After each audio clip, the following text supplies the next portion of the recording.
ભાજપના નવા સંગઠનને લઈ કવાયત તેજ થઈ છે। કમલમ ખાતે આજે મળશે ભાજપની મહત્વની બેઠક। સંગઠન સંરચનાને લઈ પ્રદેશ કાર્યશાળા બોલાવવામાં આવી છે। મંડળ અને જિલ્લા સ્તરની સંગઠન રચનાને લઈ ચર્ચા થશે। તો પ્રદેશ પ્રમુખ સી.આર. પાટીલ હાજર રહેશે। રાષ્ટ્રીય સંગઠન પૂર્વના ગુજરાત પ્રભારી રાજદીપ રોય પણ હાજર રહેશે। હાલ બૂથ લેવલની સંગઠન સંરચનાની કામગીરી ચાલી રહી છે। આપણી સાથે સંવાદદાતા નિકુંજ જોડાયેલા છે। નિકુંજ, કમલમ ખાતે આજે ભાજપની મહત્વની બેઠક પણ મળનારી છે। કયા મુદ્દાઓ પર ચર્ચા?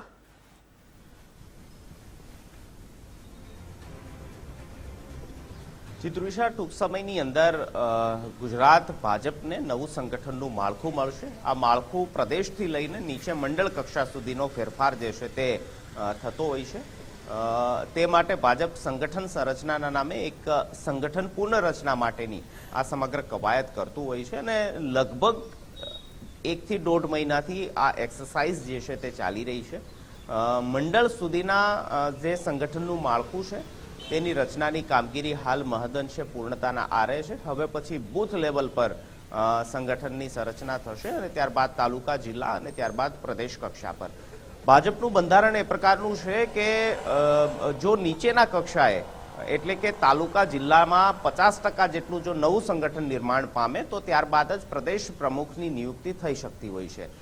નવા પ્રદેશ પ્રમુખ પણ ગુજરાતને મળવાના છે, ત્યારે નીચેના સ્તર પર એટલે કે પ્રદેશથી નીચેની જે કેડર છે તેની અંદર ભાજપના સંગઠનની સંરચના ખૂબ જરૂરી છે અને તે કવાયત તેજ કરવા માટે આજે સંગઠન સંરચનાની એક કાર્યશાળા પ્રદેશ કાર્યાલય કમલમ ખાતે મળવા જઈ રહી છે।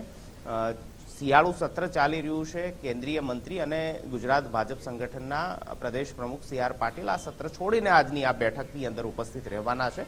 તેનાથી ખ્યાલ આવશે કે આ બેઠક કેટલી મહત્વની છે।